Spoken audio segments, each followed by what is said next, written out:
Walking చేయడం మన ఆరోగ్యానికి చాలా మంచిది, కానీ సరిగ్గా చేయకపోతే అది కూడా ప్రమాదమే. మీకు వాకింగ్ చేశాక లోవర్ బ్యాక్ పట్టేసినట్టు అనిపిస్తోందా? తొడ కండరాలపై ఒత్తిడి పెరగడం వల్ల ఈ సమస్య వచ్చే అవకాశం ఉంది. అంతేకాదు, వాకింగ్ చేసినప్పుడు చాలా మంది చేసే చిన్న చిన్న పొరపాట్లు వాళ్లకు బెటర్ రిజల్ట్స్ రావడానికి అడ్డంకిగా మారతాయి. ముందుగా వాకింగ్ చేసే ముందు స్ట్రెచెస్ లేదా వార్మప్ చేయడం మంచిది. ఎందుకంటే వార్మప్ చేయకుండా డైరెక్ట్ గా బ్రిస్క్ వాకింగ్ చేస్తే కండరాలు పట్టేసే ప్రమాదం ఉంది.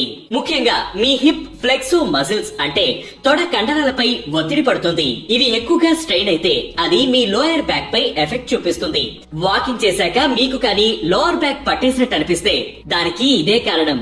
సో వాకింగ్ కు ముందు స్ట్రెచెస్ లేదా వార్మప్ తప్పనిసరి అని వైద్యులు సూచిస్తున్నారు. నారో ఫిట్ ఉన్న షూస్ లేదా చెప్పులు వాడటానికి దూరంగా ఉండాలి. ఇవి వాడటం వల్ల మీ పాదాలపైనే కాక మోకాళ్లపైన కూడా ఒత్తిడి పెరుగుతుంది. వాకింగ్ చేసినప్పుడు తలను నిలువుగా పెట్టి నడవాలి. ముందుకు వంచి నడవడం లేదా ఫోన్ చూస్తూ నడిస్తే మీ మెడ, భుజాలపై ఒత్తిడి పెరుగుతుంది. తల స్ట్రైట్ గా పెట్టి నడవకపోతే మీరు డీప్ బ్రీత్ తీసుకోవడానికి కూడా ఇబ్బంది పడతారు. దీంతో వాకింగ్ చేసినా పెద్ద ఫలితం ఉండదు. మీరు నడిచేటప్పుడు చేతులు